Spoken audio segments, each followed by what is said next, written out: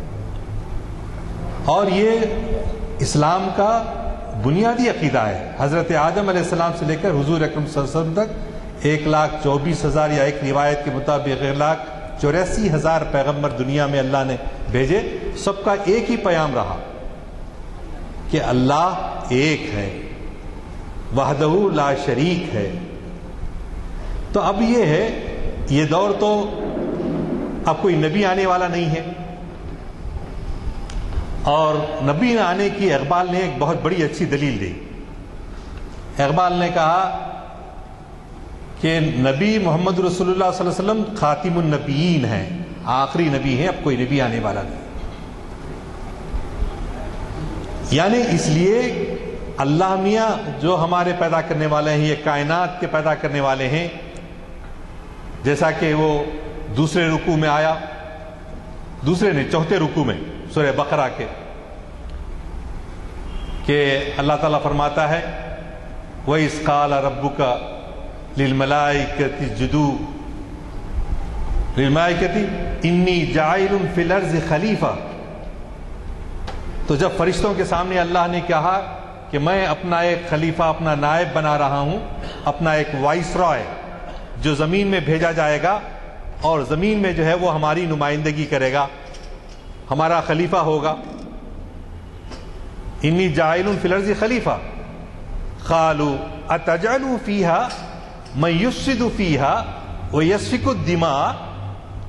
تو فرشتوں نے کہا آپ ایسی مخلوق کو پیدا فرما رہے ہیں جو دنیا میں فساد برپا کرے گی اور خون بہائے گی۔ تو جس طرح سے آپ دیکھے ہوں گے کہ کسی کلاس میں ٹیچرز جو ہے بچوں سے سوال کرتے ہیں اور بچے کچھ غلط جواب دیتے ہیں یا کچھ اور خیال کا اظہار کرتے ہیں، تو استاد یہ کہتے ہیں I know it better you shut up, مجھے کچھ زیادہ معلوم ہے، تم لوگوں کو نہیں معلوم، تم بچے ہیں ابھی۔ انی عالم وانتم لا تعلمون، اللہ تعالیٰ فرماتے ہیں کہ میں بہتر جانتا ہوں اور تم نہیں جانتے، انی عالم ما لا تعلمون۔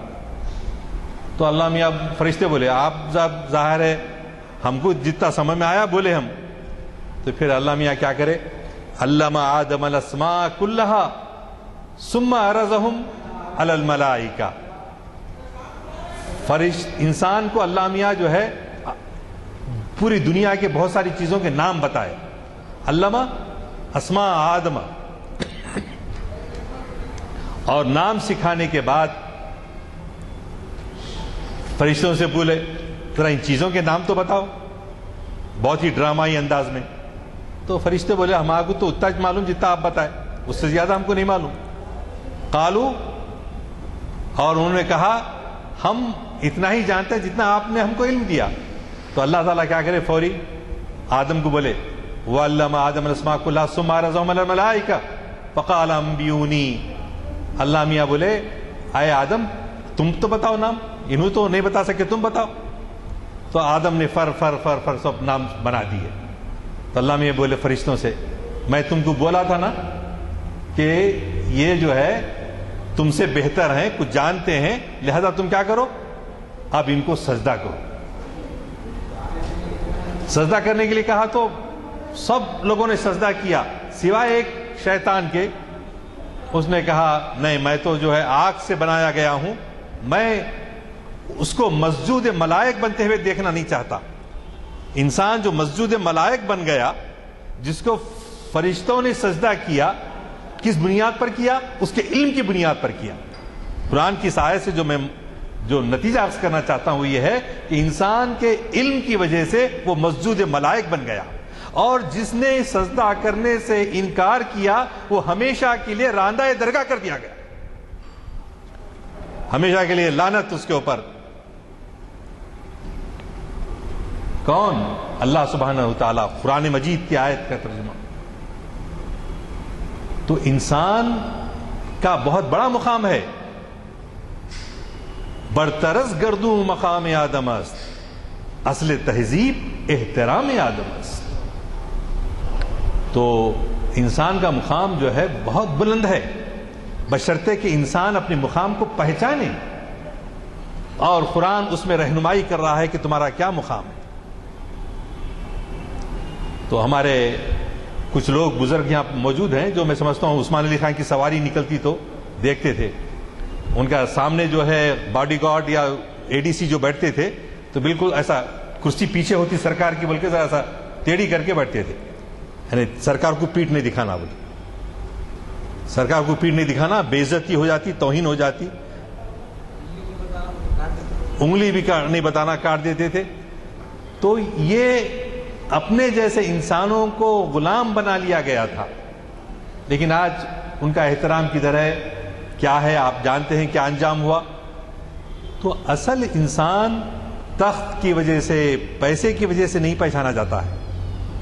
انسان کی عظمت اس کی انسانیت میں ہے.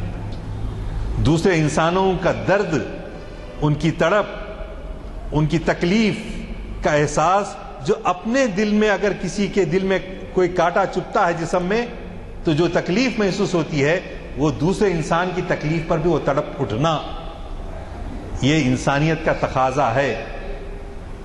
لیکن ہمارے پاس کیا ہے؟ وہ کالا ہے، وہ گورا ہے، وہ اہل سنت الجماعت ہے، یہ وہابی ہے، یہ اہل حدیث ہے، یہ فلاں کیا ہے. یعنی قبیلوں کی بنیاد پر، نسب کی بنیاد پر ہم آپس میں منتشر ہو گئے، انسانیت کا احترام تو نہیں کرتے. اب آپ دیکھیے برما میں بدھ مت کا اتنا بڑا نام دنیا میں تھا کہ بہت انسانیت کا احترام کرتے ہیں یہ لوگ جی. اور گوتم بدھ آتے انہوں نے یہ کہا تھا کہ میں نبی اکرم صلی اللہ علیہ وسلم کا مشرقی نقیب بن کر آیا ہوں، اور حضرت عیسیٰ علیہ السلام مغربی نقیب بن کر آئے. دونوں کا زمانہ تقریباً 100 سال کے اندر کا ہی ہے. جب بدھا کا انتقال ہو رہا تھا، ان کا شاگرد نندا ان کے بازو بیٹھا ہوا تھا، اور اب وہ بستر مرگ پہ تھے گوتم بدھ. تو گوتم بدھ سے ان کے شاگرد نندا نے پوچھا آپ اب دنیا سے تشریف لے جا رہے ہیں، پھر اس دنیا میں ہدایت دینے والا کون ہوگا؟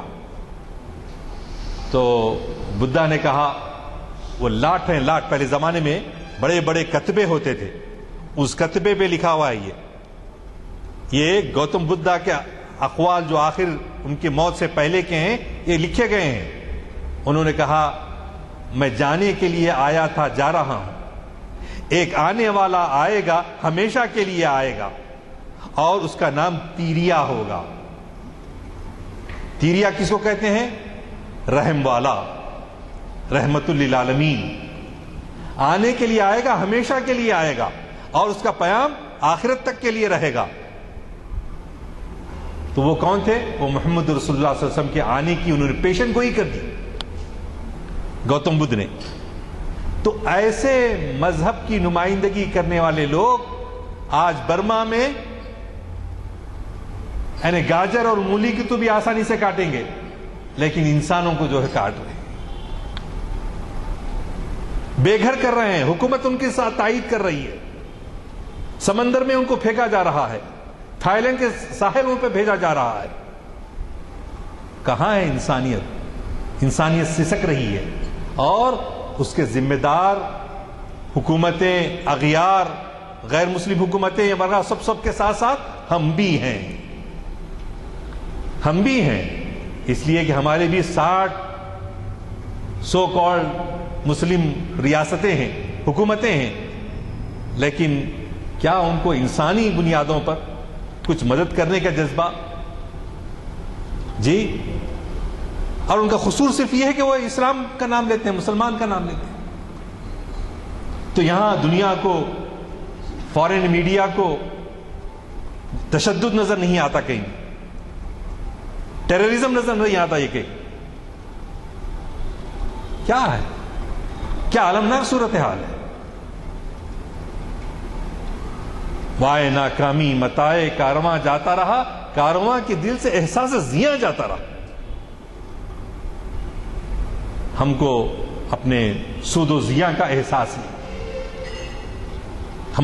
ہم کو اپنی ذمہ داریوں کا احساس نہیں ہے۔ تاریخ اسلام کلاسز صرف معلومات میں اضافے کے لیے پڑھنا نہیں ہے، ان تاریخ اسلام کی کلاسز سے ایسی تعلیمات کو اختیار کرنا جس سے انسان بن پائے،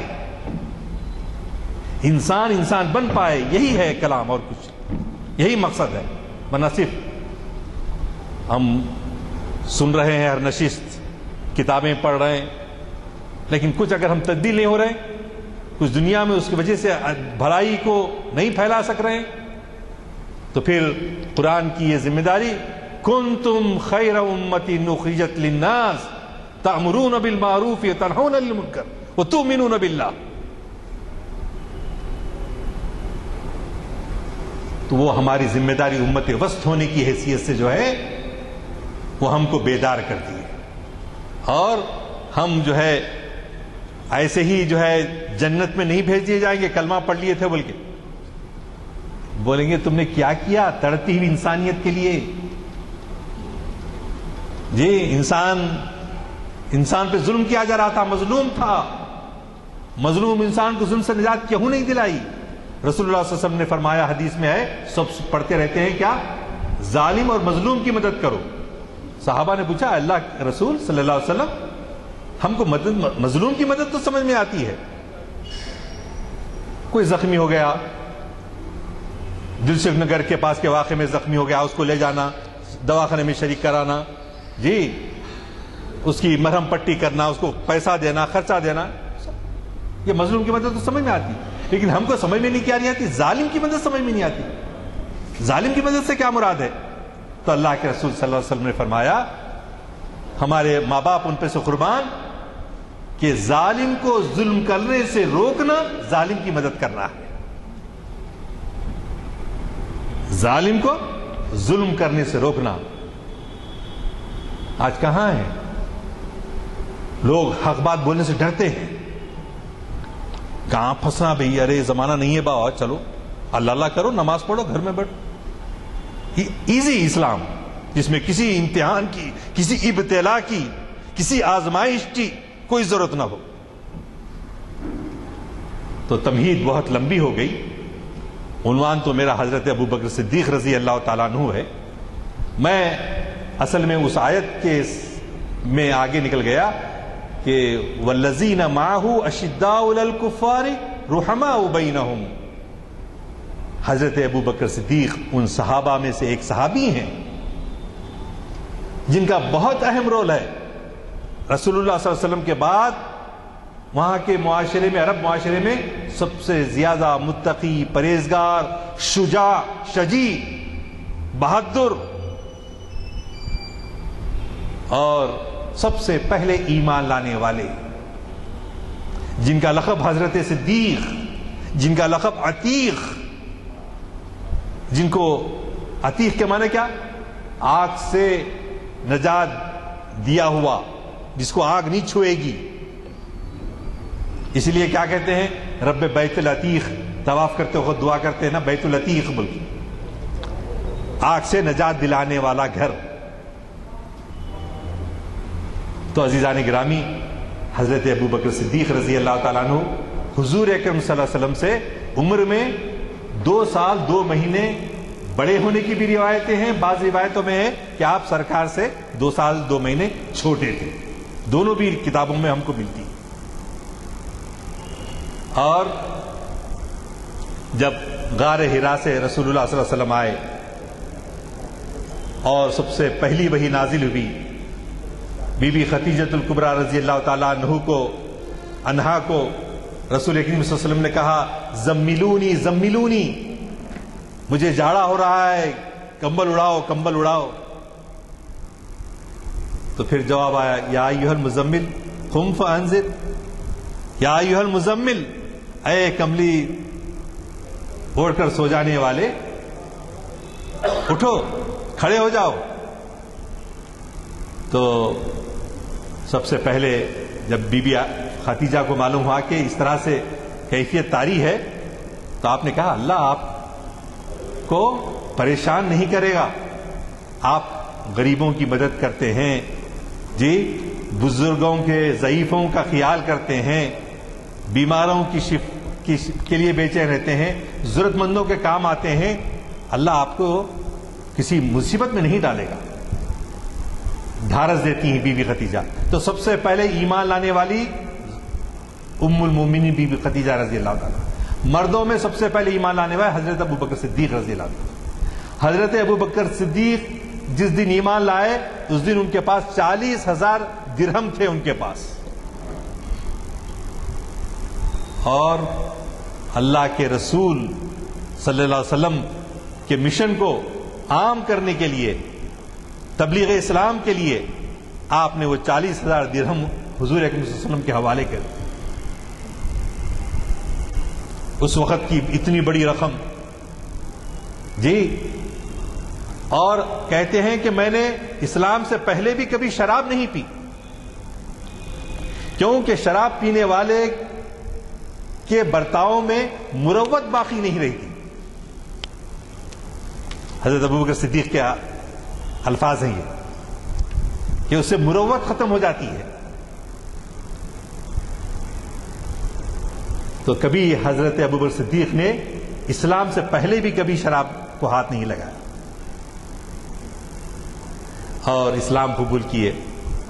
اسلام قبول کرنے کے بعد آپ کی کوششوں سے حضرت بلال رضی اللہ تعالیٰ عنہ کو امیہ ابن خلف سے ان کے غلامی کی رقم ادا کر کے ان کو آزاد کرایا،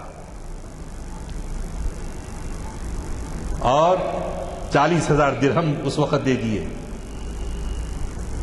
اور جب اللہ کا حکم آیا 13 سال کے بعد کہ آپ ہجرت کریں، تو رفیق راہ طریق حضرت صدیق رضی اللہ تعالی عنہ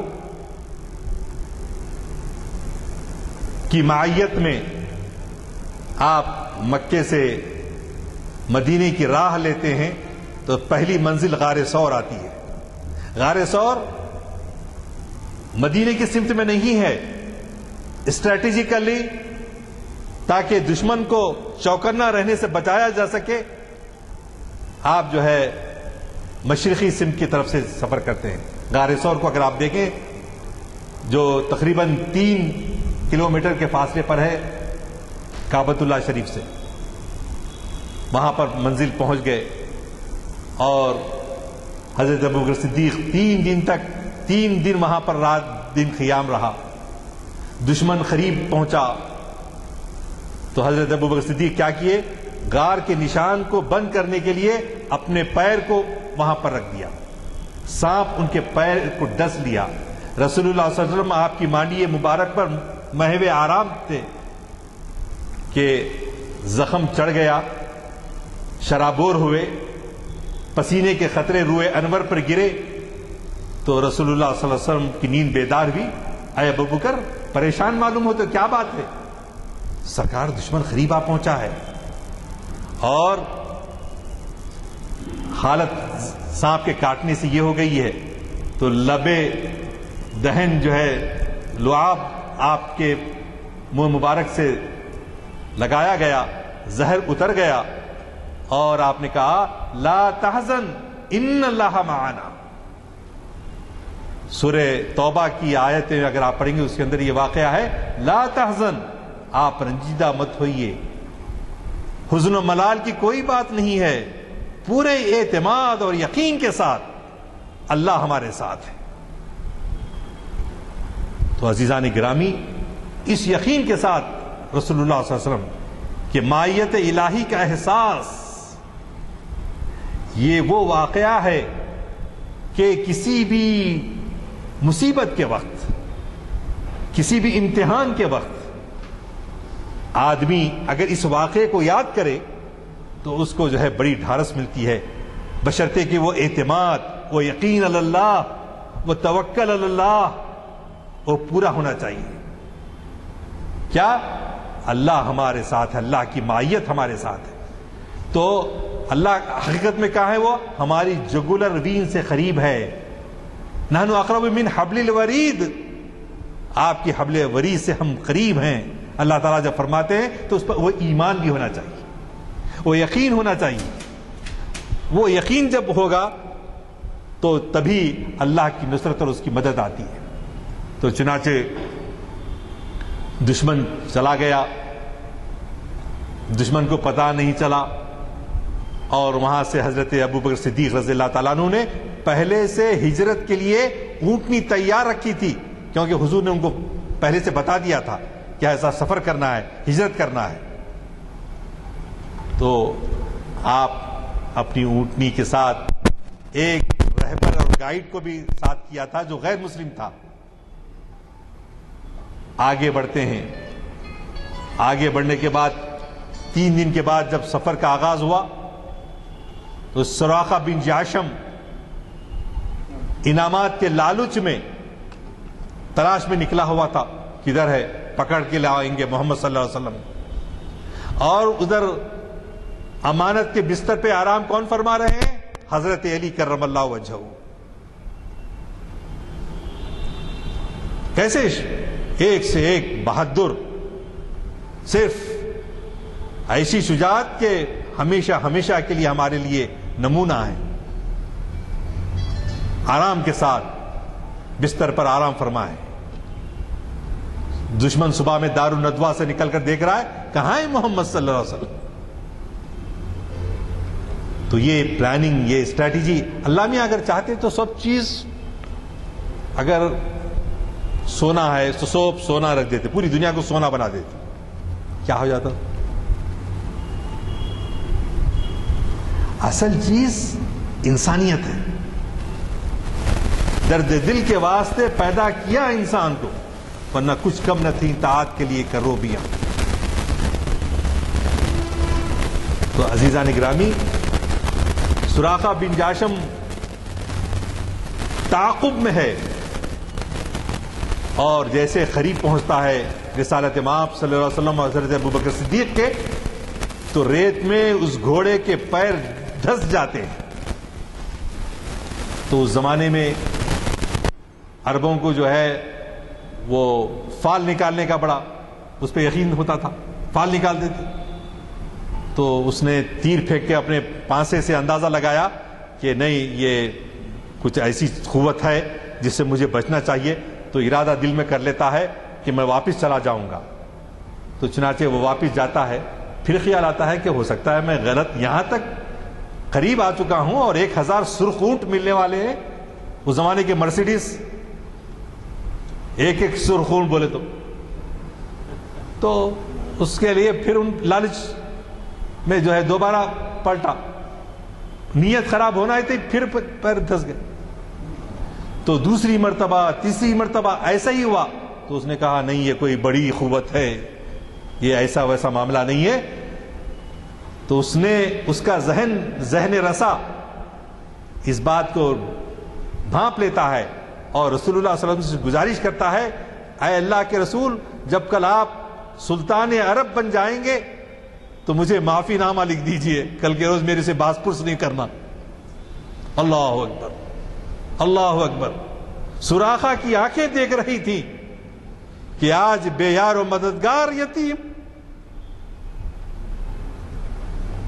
نکلا ہے، کوئی سہارے نہیں ہے، لیکن اس یقین کے، اس دولت کے ساتھ کہ اللہ چاہے اگر میرے سیدھے ہاتھ میں آفتاب اور بائیں ہاتھ میں مہتاب بھی رکھ دے تو میں اپنے مشن سے ایک سر موت تجاوز نہیں کر سکتا، ہٹ نہیں سکتا۔ اس یقین کی دولت سے مالا مال وہ سراخا نے دیکھ لیا تھا، اس نے معافی نامہ لکھوا لیا، اور تحقیق کرنے والے ڈاکٹر حمید اللہ لکھتے ہیں تو اس سے معلوم ہوا کہ وہاں قلم دوات بھی تھے ساتھ، لکھنا پڑھنا جانتے بھی تھے، اور اس کی تفصیلات انہوں نے اپنی تحقیق میں کی ہیں۔ محمد رسول اللہ ان کی ایک کتاب ہے، اردو میں بھی ہے ترجمہ، انگلش میں بھی ہے، پڑھنے سے تعلق رکھتی ہے۔ تو عزیزان گرامی، پورے سفر میں حضرت ابو بکر صدیق کی معیت ساتھ رہی اور آپ مدینہ پہنچے۔ مدینہ پہنچنے کے بعد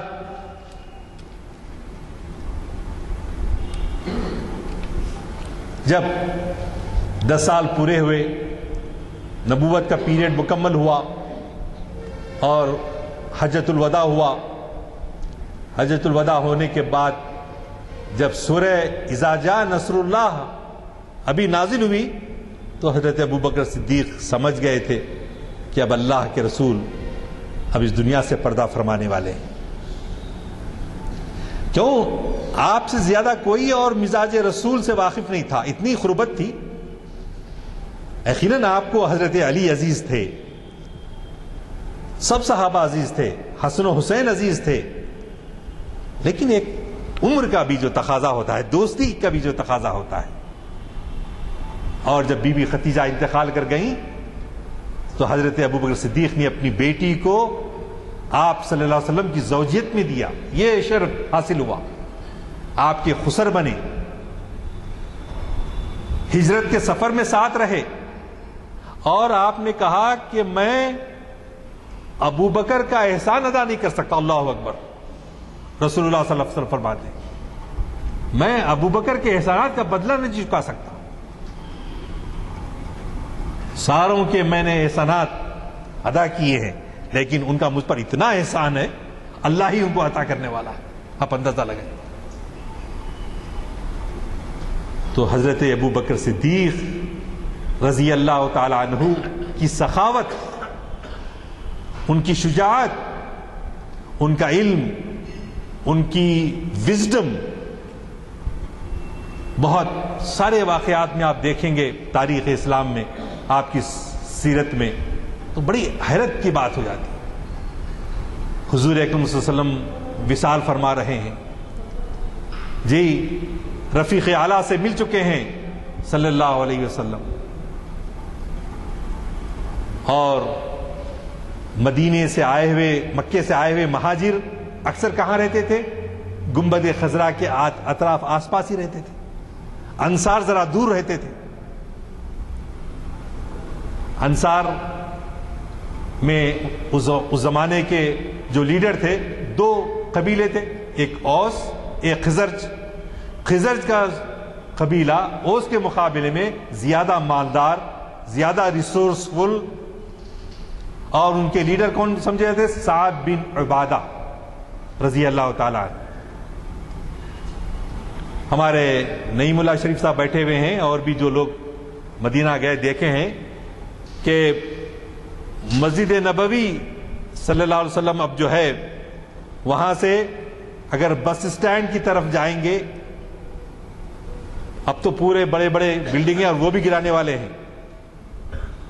تو ایک سقیفہ بنو سعادہ بول کے ایک مقام تھا جہاں ہم 75 میں دیکھتے تھے، تو ایک کچھ درخت لگے ہوئے تھے وہاں پر، اس زمانے میں ثقیفہ بنی ساعدہ میں ایک چبوترا تھا، جیسا ہمارے پاس بھی پرانے شہر میں پہلے چبوترے ہوتے تھے، گھر کے بازو دیوڑی کے پاس لوگ بیٹھتے تھے، حقے پیتے تھے، جمع ہوتے تھے، کوئی شعر سناتا تھا، کوئی منطق بازی ہوتی تھی، کوئی مشورہ ہوتا تھا، چلتا تھا. تو ایک زندگی وہ الگ تھی. آج کے جیسے ایئر کنڈیشن روم جی وہ نہیں تھے اس زمانے میں. تو وہاں پر وہ ثقیفہ بنی ساعدہ کا جو کٹا تھا اس کے اوپر سائبان ڈالے تھے، سائبان تھا اور ایک ہال کے جیسا تھا اس زمانے میں. تو رسول اکریم صلی اللہ علیہ وسلم کے پردہ فرماتے ہی وہاں انصار جمع ہوئے. اس میں انصار میں ایک دو تین مہاجر بھی تھے. اکثر مہاجرین کہاں تھے؟ رسول اللہ صلی اللہ علیہ وسلم کے پاس تھے. ابھی آپ پردہ فرمائے ہیں، ابھی تجہیز و تکفین کا عمل ہونے والا ہے. ان انتظامات میں حضرت ابو بکر صدیق اور حضرت عمر، حضرت علی، سب مہاجرین مصروف ہیں. ایک عجیب یعنی ایک دم جدائی، اتنا چاہنے والے رسول اللہ کے پرستار، آپ اندازہ لگا سکتے ہیں کیا گزری ہوگی. حضرت عمر نے تو کہا ننگی تلوار لے کے ٹہلنے لگے. کون کہتا ہے محمد صلی اللہ علیہ وسلم انتقال فرما گئے؟ میں تو اس کی گردن سر سے اڑا دوں گا. اب ان کا جلال، ایک کیفیت سوائے حضرت ابو بکر صدیق کے کوئی ان کو کنٹرول نہیں کر سکتا تھا. تو آئے ابو بکر صدیق نے قرآن مجید کی آیت میں پڑھی انک میت و انہم میتون، کہ آپ پردہ فرمانے والے ہیں اور ہم وہ سب پردہ فرمانے والے ہیں. کیوں کہ آپ سے پہلے کے جتنے انبیاء آئے سب پردہ فرما گئے. تو آپ ہمیشہ کے لیے نہیں آئے تھے، لیکن اللہ ہے، حی و قیوم ہے اور ہمیشہ رہے گا. ہم اس کی عبادت کرتے ہیں. آپ تو نبی ہیں، رسول ہیں. تو حضرت ابوبکر صدیق نے جب یہ آیت پڑھی تو حضرت عمر کو ایسا معلوم ہوا کہ پہلی دفعہ سن رہے. غصہ ٹھنڈا ہوا. وہاں ثقیفہ بنی ساعدہ میں جو مشکل سے مسجد نبوی گنبد خضرا سے وہاں تک 2 کلومیٹر بھی نہیں ہے، اس سے اطلاع ملی حضرت ابوبکر صدیق کو کہ انصار وہاں پر جمع ہوئے ہیں اور جو ہے اب یہ ہو رہا ہے کہ رسول اللہ صلی اللہ علیہ وسلم کا جانشین کون ہو. چیمگوئیاں ہو رہی ہیں. ایک انصاری نے اٹھ کے کہا کہ ابن منذر نام ہے ان کا، کہ اب جو ہے انصاروں میں سے منتخب ہونا چاہیے آپ کا جانشین. ایک ان میں سے کہا نہیں انصار میں سے نہیں، ایک انصار میں سے ایک ہونا چاہیے، ایک مہاجرین میں سے ہونا چاہیے. تو جو ثقیفہ بنو سعادہ جن کا کٹا تھا، جن کا وہ گھر تھا، وہ لیڈر سمجھے جاتے تھے. تو سعد بن عبادہ نے کہا یہ کمزوری کی بات معلوم ہوتی ہے، ہم میں سے ہی جو ہے، ان کا بھی خیال یہ ہوا کہ مجھے جو ہے منتخب ہو جانا چاہیے. یہ خبریں جو ہے حضرت مغیرہ ابن شعبہ جو ایک مہاجر تھے اور بعد میں ان سے ایک مشورہ جو امیر معاویہ نے سن کر جن کو یزید کو جو ہے جانشین بنایا تھا، وہ مغیرہ ابن شعبہ آ کے حضرت ابوبکر صدیق سے کہتے ہیں کہ وہاں پر لوگ جمع ہیں انصار اور خلیفہ رسول کی جو ہے انتخاب کے سلسلے میں باتیں ہو رہی ہیں. تو حضرت ابوبکر صدیق وہاں کو کام کو چھوڑ چھاڑ کر حضرت عمر اور حضرت ابو عبیدہ رضی اللہ عنہما کو ساتھ لے کر ثقیفہ بنی ساعدہ پہنچے. ثقیفہ بنی ساعدہ میں دیکھے کہ زور زور سے گفتگو ہو رہی ہے. تو حضرت ابوبکر صدیق آئے. جب وہاں یہ تجویز رکھی گئی کہ اب انصار میں سے کسی کو منتخب کرنا چاہیے، تو حضرت عمر نے کہا کیا تم نہیں جانتے کہ رسول اللہ صلی اللہ علیہ وسلم نے کہا مہاجروں کو وصیت کی کہ تمہیں چاہیے کہ انصار کا خیال رکھیں، ان کے ساتھ اچھا برتاؤ کریں. تو مطلب یہ ہوا کہ عمرہ جو منتخب ہوں گے، خلفاء جو منتخب ہوں گے، مہاجرین میں سے ہوں گے. جبھی تو آپ نے یہ کہا کہ انصار سے اچھا سلوک کر. اگر ایسا نہیں ہوتا تو یہ نہیں کہتے، بلکہ یہ کہتے کہ انصار کو چاہیے کہ مہاجرین کے ساتھ اچھا سلوک کرے۔ حالانکہ اس وقت مدینے میں مہاجرین کی تعداد کم تھی بنسبت انصار کے، تو پھر وہ حضرت عمر کی آواز اور وہ دوسرے صحابی انصاری کی آواز ذرا زور زور سے گفتگو ہونے لگی۔ تو اسی اثنا میں حضرت ابو عبیدہ نے دونوں کو ٹھنڈا کرنے کی کوشش کی۔ حضرت عمر نے کوئی تقریر کرنی چاہیے تو حضرت ابو بکر صدیق نے ان کو روک دیا۔ کیوں؟ کہ وہ ابھی وہ دیکھ چکے تھے منظر کہ مسجد نبوی میں وہ تلوار لے کے پھر رہے تھے۔ تو یہ وزڈم جو میں کہوں گا وہ حضرت ابو بکر صدیق کی یہ تھی کہ انہوں نے حضرت عمر کو روکا اور خود آپ نے تقریر فرمائی کہ رسول اللہ کے ارشادات یہ ہیں کہ مہاجرین میں سے ہوگا جانشین جو ہوگا، خلیفہ جو ہوگا۔ تو عزیزان گرامی، اس بات کو سننے کے بعد انصار بھی خاموش ہو گئے اور حضرت ابو بکر صدیق نے کہا کہ ان دونوں میں سے کسی کے ہاتھ پہ بیعت کر لو۔ کس کس کی؟ حضرت ابو عبیدہ یا حضرت عمر فاروق رضی اللہ عنہما کے ہاتھوں میں سے کسی ایک کے ہاتھ پہ بیعت کر لو۔ تو حضرت عمر نے کہا نہیں نہیں، ہم سب میں بہتر آپ ہیں، آپ رفیق راہ طریق ہیں، آپ سب سے پہلے اسلام لانے والے ہیں اور آپ سب سے زیادہ مال خرچ کرنے والے ہیں، اور آپ جو ہے نماز کی امامت کے لیے رسول اللہ صلی اللہ علیہ وسلم نے اپنی بیماری میں آپ کو آگے بڑھایا، لہذا آپ کو خلیفہ ہم منتخب کرتے ہیں۔ حضرت عمر نے سب سے پہلے بیعت کی، پھر ابو عبیدہ نے کی، اس کے بعد سبھی لوگ جو ہے آپ کے ہاتھ پر بیعت کر لیں۔ اور بیعت ہونے کے بعد مسجد نبوی آئے۔ دوسرے دن حضور اکرم صلی اللہ علیہ وسلم کی تدفین عمل میں آئی۔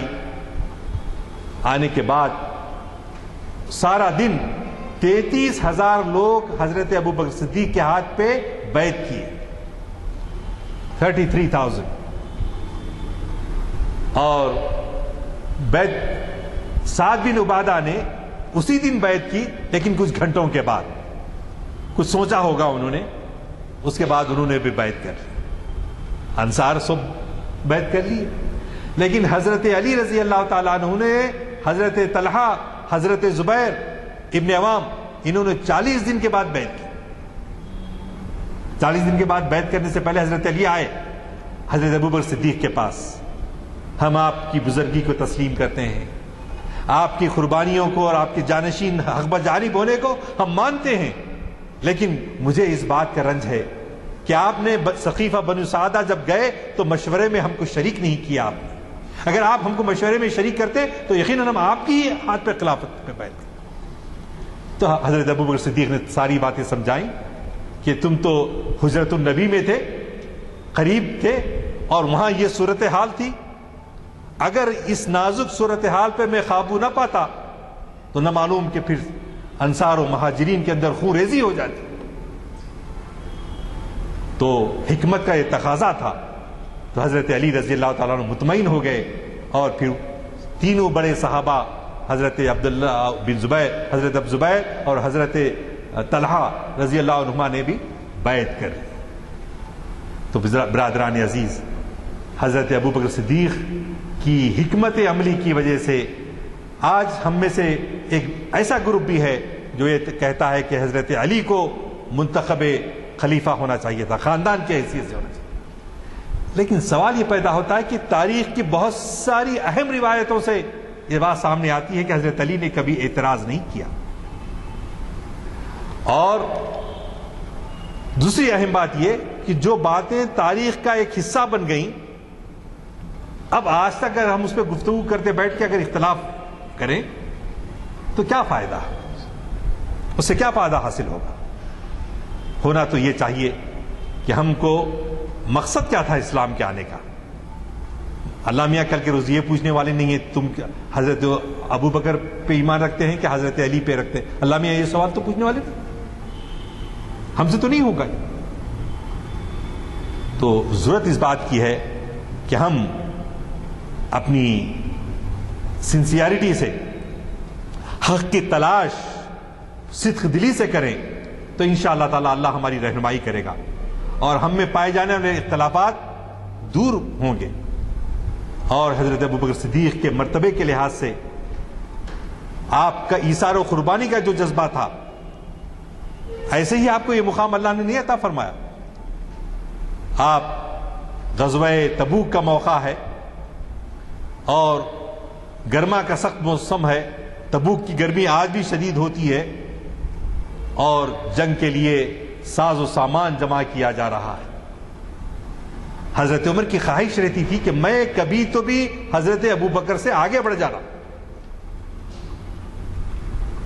تو انہوں نے کیا کیا، اپنے گھر میں جو بھی اثاثہ تھا، جو بھی کیپٹل تھا، تلواریں تھیں، گھوڑے تھے، اونٹ تھے، آدھے گھر میں رکھے، آدھے جو ہے مسجد نبوی میں لا کے رسول اللہ صلی اللہ علیہ وسلم کے حوالے کیے. اور اللہ کے رسول نے ان سے پوچھا، اے عمر تم کافی چیزیں لے کر آئے، تم گھر والوں کے لیے بھی کچھ چھوڑے؟ ہاں اللہ کے رسول، آدھا لایا اور آدھا گھر میں ان کے لیے چھوڑا. آپ کے حضرت عمر دل میں سمجھ رہے تھے کہ میں آپ کے ابوبکر سے بڑھ جاؤں گا. پھر حضرت ابوبکر آئے، ماشاءاللہ ہمیشہ کی طرح سب کچھ لا کر دے دیا. حضور اکرم صلی اللہ علیہ وسلم نے ان سے پوچھا، اے ابوبکر کچھ تم نے گھر والوں کے لیے چھوڑا؟ تو حضرت ابوبکر نے سے دیکھا، اللہ کا رسول کافی ہے گھر کے لیے، بس اللہ ہمارے بچوں کا، ہمارے آل اولاد کا سب دیکھنے والا ہے. یہ ایمان، یہ یقین. علامہ اقبال نے اسی کو حضرت صدیق کے نام سے ایک نظم لکھی ہے اور اس میں کہتے ہیں، پروانے کو چراغ ہے بلبل کو پھول بس، صدیق کے لیے ہے خدا کا رسول بس.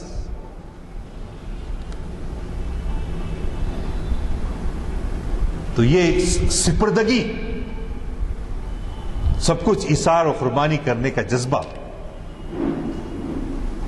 اور اسی موقع پر آپ دیکھیے کہ آپ معیار یہ نہیں تھا کہ کتنا والیوم ہے، کتنی کاسٹ ہے، یہ نہیں تھا. اس میں کتنی دلی سے، کتنے جوش اور محبت سے جو ہے اللہ کے راستے میں چیزیں دی جا رہی وہ دیکھا جائے. ایک صحابی زخمی ہاتھ اللہ کے رسول کے پاس آئے، آ کے بولے، اللہ کے رسول میں جو ہے رات بھر محنت کرا باغ میں، کھجوروں کے جھاڑ پہ چڑھنا، کانٹے والے جھاڑ، کھجور توڑ کے لے کر آیا، تو مزدوری کرنے کے بعد میرے کو اتنی مزدوری ملی.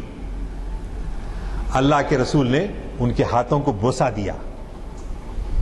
کتنے خوش نصیب وہ ہاتھ تھے کہ آپ ان ہاتھوں کو بوسہ دیے. دے کر جتنا سامان جمع ہوا تھا ان کھجوروں کو ان سامان پر پھیلا دیا. تو اور پھر یہ کہا، الکاسب حبیب اللہ، محنت سے کمانے والا اللہ کا دوست ہے. کتنا بڑا مرتبہ ہے، آپ اندازہ رکھیں. یہ صرف اس وقت نہیں، آج بھی اگر کوئی صرف اللہ کے راستے سے حلال روزی کے لیے محنت کرتا ہے تو اللہ کا حبیب ہے. اس پر ہم کو یقین ہونا چاہیے. حبیب اللہ ہے. حدیث دو ہی لفظ ہے، الکاسب حبیب اللہ. یاد رکھنے میں آسان ہے مگر عمل میں کتنے ہیں. وہ جیسا سبحان اللہ و بحمدہ سبحان اللہ العظیم کے بارے میں حدیث آئی تو کیا ہے، کلمتانی خفیفتانی علی اللسانی ثقیلتانی فی المیزانی محبوبتانی الی الرحمانی.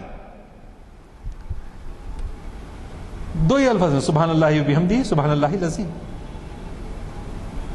زبان پر خفیف ہیں، ادا کرنے میں کوئی مشکل نہیں ہوتی. ثقیلتانی فی المیزانی، لیکن جب میزان کریں گے تو کیا ہوگا، وزن نیکیوں کے حساب سے پڑھنا ہمیشہ نیچے. ثقیلتان اردو میں ثقیل بولتے ہیں نا، ثقیلتان فی المیزان. لیکن محبوبتان الی الرحمن، لیکن یہ دونوں کلمے اللہ کے کو بہت محبوب ہے. تو الکاسب حبیب اللہ، کسل مندی اسلام میں پسند نہیں ہے. محنت کو پسند کیا گیا ہے، حلال طریقے سے محنت کرنے کو پسند کیا گیا ہے، اس کو انکریج کیا گیا ہے. چونکہ وقت ہو چکا ہے ایک چھوٹا سا واقعہ میں سناتے ہوئے بتا دوں کہ جب حضرت ابو بکر صدیق خلیفہ منتخب ہوئے تو نئے نئے اسلام لائے تھے فتح مکے کے وقت، ابو سفیان امیر معاویہ کے والد، تو انہوں نے آ کے کہا ایک چھوٹے خاندان کا آدمی جو ہے خلیفہ بن گیا، تم اعتراض کرو، تم آگے بڑھو، میں تم کو مانتا ہوں، اور پھر میں اتنی فوج لا کے رکھ دوں گا تمہارے لیے، گھوڑے، فوج، ساز و سامان سب تمہارے ساتھ کر دوں گا۔ اللہ، کیسے لوگ تھے وہ لوگ! حضرت علی ان کے خاندان سے قریبی تعلق رکھتے تھے، لیکن انہوں نے کہا تمہارے گفتگو سے نفاق کی بو آتی ہے، ورنہ میں تو لیڈر بن جاؤں گا، میں خلیفہ بن جاؤں گا۔ جی، ہم کس طرح آسانی سے جماعتوں میں نفاق ڈالتے ہیں، اپنی بڑائی کی خاطر، اپنی نفس کی خاطر۔ تو یہ وہ واقعات ہیں جن سے ہم کو سبق لینے کی ضرورت ہے۔ پھر انشاءاللہ میرا ارادہ ہے کہ ایسے ہی سلسلے کو سارے خلفائے راشدین، پھر عشرہ مبشرہ وغیرہ کے واقعات سے ہم ایک ایک جو ہے پڑھتے جائیں، لیکن نشستند گفتند و برخاستند ہی نہ ہو، بلکہ اس کو ہم یاد بھی رکھیں اور اس میں مطالعہ کریں، اضافہ کریں، ایکسچینج آف ویوز کریں۔ آپ نے فلاں بات غلط کہی تھی، صحیح کہی تھی، یا یہ اس میں یہ بھی اضافہ ہے، تو اس سے کیا ہوتا ہے، ہمارے علم میں بھی اضافہ ہوتا ہے اور ہماری معلومات میں بھی اضافہ ہوتا ہے۔ اور ہم کوشش کریں کہ کم سے کم اپنے ایک بچے کو، بھتیجے کو، بھانجے کو، کسی کو بھی اس محفلوں میں لے کر آنا، تاکہ نئی نسل ہمارے ان بزرگوں سے کما حق واقف ہو سکے۔ اللہ سے دعا کرتا ہوں کہ اے اللہ ہم کو، اللہم صلی علی سیدنا مولانا محمد بارک وسلم، اے اللہ ہم کو علم نافع حاصل کرنے کی توفیق عطا فرما اور تیری رضا کے لیے کام کرنے کی توفیق عطا فرما، دکھاوے سے، ریاکاری سے محفوظ فرما، اے اللہ خاتمہ بالخیر فرما، اے اللہ ایمان پر زندہ رکھ، ایمان پر خاتمہ فرما، اے اللہ دنیا کی ساری محبتوں کے مقابلے میں اللہ کے رسول کی سچی محبت ہمارے دلوں میں ڈال دے، صحابہ کرام کی سچی محبت ہمارے دلوں میں ڈال دے، تیرے دین کی سربلندی کے لیے کام کرنے کی توفیق عطا فرما، ہم مسلمانوں میں اور حق والوں میں ایک ساتھ مل کر کام کرنے کی توفیق عطا فرما، نفاق جیسی برائی کو ہمارے دلوں سے نکال دے، ہم میں جو بیمار ہیں ان کو بیماریوں کو دور کر دے، ہم میں جو پریشان حال ہیں ان کو پریشانیوں کو دور کر دے، ہمارے بچوں کو علم نافع حاصل کرنے کا شوق عطا فرما، اے اللہ ان دعاؤں کو اپنے فضل و کرم سے قبول فرما، جو بیمار ہیں ان کو شفا عطا فرما، جو بے روزگار ہیں ان کو روزگار عطا فرما، جو بھوکے ہیں ان کو پیٹ بھر کھانا کھلا، جو ننگے ہیں ان کو تن بھر کپڑا پہنا، ان تمام دعاؤں کو اپنے فضل و کرم سے قبول فرما، اے اللہ برما کے مظلومین کی مدد فرما، اے اللہ فلسطین میں جو پریشان ہیں ان کو پریشانیوں کو دور فرما، اے اللہ ان تمام دعاؤں کو حضور اکرم صلی اللہ علیہ وسلم کے طفیل میں قبول فرما۔ وآخر دعوانا الحمدللہ رب العالمین، صلی اللہ تعالی علی خیر خلقہ و نور عرشہ سیدنا مولانا محمد وعلی آلہ واصحابہ اجمعین، آمین برحمتک یا ارحم الراحمین۔